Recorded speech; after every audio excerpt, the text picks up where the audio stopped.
রাধে রাধে, সুমনা ফ্যাশনে আপনাদের স্বাগত জানাই। বন্ধুরা কেমন আছেন আর সুস্থ আছেন? আজকে নতুন একটা ভিডিও নিয়ে চলে এসেছি। আজকের খুব সহজে দেখাবো হাতা কাটিং ও স্টিচিং। পুরো ভিডিও থাকবে, স্টেপ বাই স্টেপ বলে দেবো কিভাবে তৈরি করতে হবে। এই ব্লাউজটা তৈরি করার জন্য প্রথমে আমি আমার মেজারমেন্ট অনুযায়ী হাতা কাটিং করে নিয়েছি। আপনারা আপনাদের মেজারমেন্ট অনুযায়ী হাতা কাটিং করে নেবেন। আমি একটা হাতার মতন কাটিং করে নিয়েছি। একইভাবে আর একটা হাতা তৈরি করে নেব। এখানে ঝুল নিয়েছি 9 ইঞ্চি, 1 ইঞ্চি এক্সট্রা নিয়েছি সেলাই মার্জিনের জন্য। আর এখান থেকে মোহরার ডাউন নিয়েছি 3.5 ইঞ্চি, আর ফিটিংস নিয়েছি মোহরার 7 ইঞ্চি, 1.5 ইঞ্চি এক্সট্রা নিয়েছি। আর এখান থেকে মোহরি নিয়েছি 6 ইঞ্চি আর 1.5 ইঞ্চি এক্সট্রা নিয়েছি। এখানে আপনারা আপনাদের মেজারমেন্ট অনুযায়ী হাতাটা কাটিং করে নেবেন। যেমন হাতা কাটিং করতে হয় সেরকমইভাবে কিন্তু হাতা কাটিং করতে হবে। এরপরে আমাদের হাতার মেন কাপড়ের সহজ ভাঁজের উপরে ফলসটা এরকমইভাবে পুরো পেতে নেব। নিয়ে 2 সুত বরাবর বা 1/2 ইঞ্চি বরাবর পুরোটা সেলাই করে নেব। আপনারাও এরকমইভাবে তৈরি করে নেবেন বন্ধুরা। সেলাই করা হয়ে গিয়েছে। এরপরে ফলসটা এরকমইভাবে উল্টে নেব। নিয়ে ফলসের উপর দিয়ে ধার বরাবর একটা চাপ সেলাই দিয়ে নেব। চাপ সেলাই করা হয়ে গিয়েছে। এরপরে এরকমইভাবে আমরা এটা উল্টে নেব। উল্টে নেওয়ার পরে পুরোটা সেলাই করে নেব। যেমন আমাদের মেন কাপড় আর ফলসটা আছে সেরকমইভাবে সেলাই করে নেব। কোনোটা কিন্তু টানাটানি করব না, টানাটানি করলে ছোট বড় হয়ে যাবে। যেমন আছে সেরকমইভাবে আস্তে আস্তে পুরোটা সেলাই করে নেব। এখানে আমার সেলাই করা কমপ্লিট হয়ে গিয়েছে। এরপরে যে বাড়তি কাপড়গুলো আছে সেগুলো কেটে বাদ দিয়ে নেব। এরপরে হাতাটা এরকমইভাবে 2 ভাঁজ করে নেব। 2 ভাঁজ করে নেওয়ার পরে মাঝখানে একটা ছোট করে কেটে নেব। এরপরে মাঝখান বরাবর চক দিয়ে একটু দাগ দিয়ে নেব যেখানে আমাদের পাড় আছে, পাড় বরাবর। এরপরে পেপার পেস্টিং নিয়েছি। পেপার পেস্টিংয়ে ঝুল আছে 8 ইঞ্চি আর চওড়া আছে 4 ইঞ্চি। পেপার পেস্টিংটা 2 ভাঁজ করে নেব।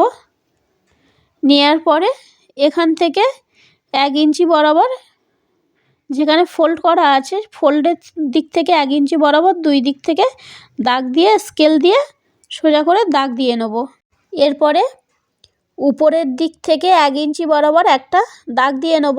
যেখানে আমরা 1 ইঞ্চি দাগ দিয়েছিলাম সেখান থেকে 2.5 ইঞ্চির একটা দাগ দিয়ে নেব। একইভাবে 2.5 ইঞ্চি দাগের থেকে 1 ইঞ্চি আর একটা দাগ দিয়ে নেব। আর যেখানে 1 ইঞ্চি দাগ দিয়েছি এখান থেকে 2.5 ইঞ্চির একটা দাগ দিয়ে নেব।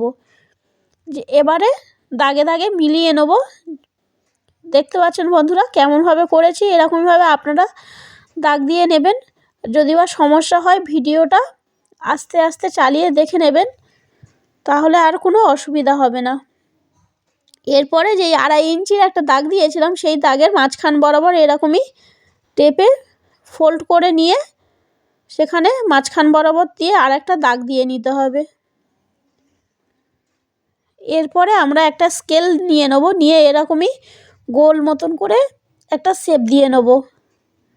দুটো কোণ থেকে দেখতে পাচ্ছেন কিভাবে করছি, দুই দিকে কোণ থেকে এরকমই গোল শেপ দিয়ে নেব।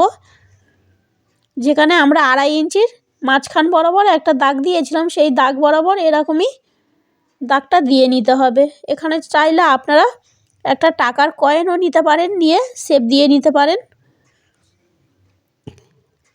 এরপরে যেই আমরা দাগটা দিয়েছিলাম গোল করে ওই দাগে যেমন দাগ দিয়েছি সেরকমইভাবে কেটে বাদ দিয়ে নেব।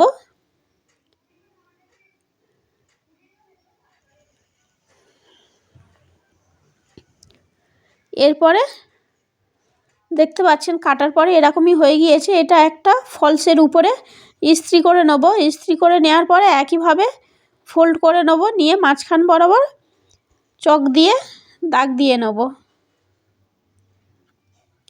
আমাদের যেটা মেন হাতার উপরে দিয়ে এটা এরকমই প্রথমে বসিয়ে নেব। দাগে দাগে কিন্তু মিলিয়ে নিতে হবে। হাতার মাঝখান বরাবর ও আমাদের হাতা যে ডিজাইন করব বলে ফলসটা নিয়েছি সেটারও মাঝখান বরাবর এরকমই দিয়ে পিন করে নেব যাতে সেলাই করার সময় সরে না যায়।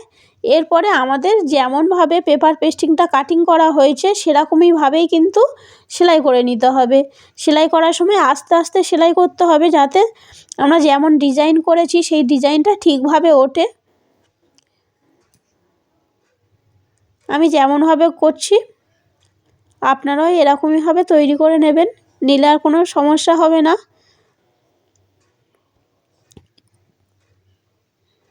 আমাদের 1 নম্বরটা হয়ে গিয়েছে, এটা ডবল সেলাই করে নেব, নিয়ে তারপরে 2 নম্বর পার্টটা তৈরি করে নেব। দেখতে পাচ্ছেন 2 নম্বরেটা একইভাবে সেলাই করে নিচ্ছি।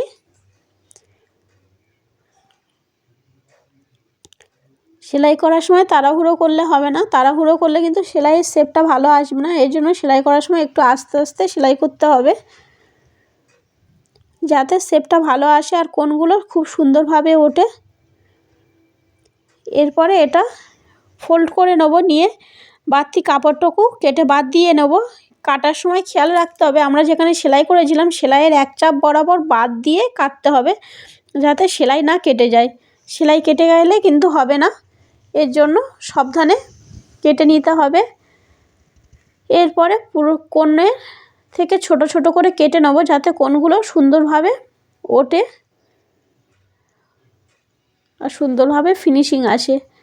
পুরোটা ছোট ছোট করে কেটে নিয়েছি, নিয়ে এই ফলসের পেপার পেস্টিংয়ের মাঝখান বরাবর থেকে একটা কেটে নেব, নিয়ে উল্টে নেব। এরকমই ভাঁজ করে নিয়ে ভিতরের দিক থেকে উল্টে নেব। দেখতে পাচ্ছেন সহজ ভাঁজের উপরে কত সুন্দরভাবে এসছে, আর যেটা বাড়তি পেপার পেস্টিং আছে সেটা উল্টো দিকে এসে যাবে। এরপরে পুরোটা চাপ সেলাই দিয়ে নেব, আর চাপ সেলাই করার আগে একবার ইস্ত্রি করে নেব। আমি ইস্ত্রি করে নিয়েছি, আপনারাও একইভাবে ইস্ত্রি করে নিয়ে তারপরে একটা করে চাপ সেলাই দিয়ে নেবেন।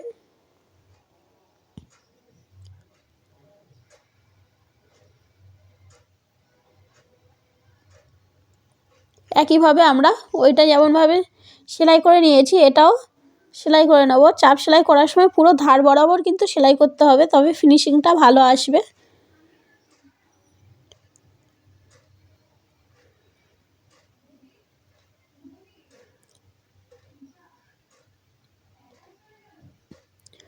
এরপরে সুতোগুলো কেটে বাদ দিয়ে নিতে হবে।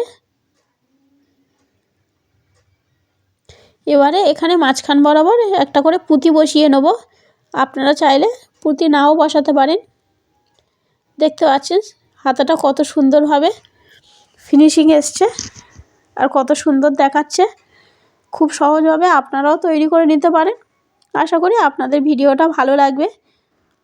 ভিডিওটা যদি ভালো লেগে থাকে চ্যানেলটি সাবস্ক্রাইব করে দেবেন আর একটি লাইক করে দেবেন। দেখা হবে নতুন একটা ভিডিওতে।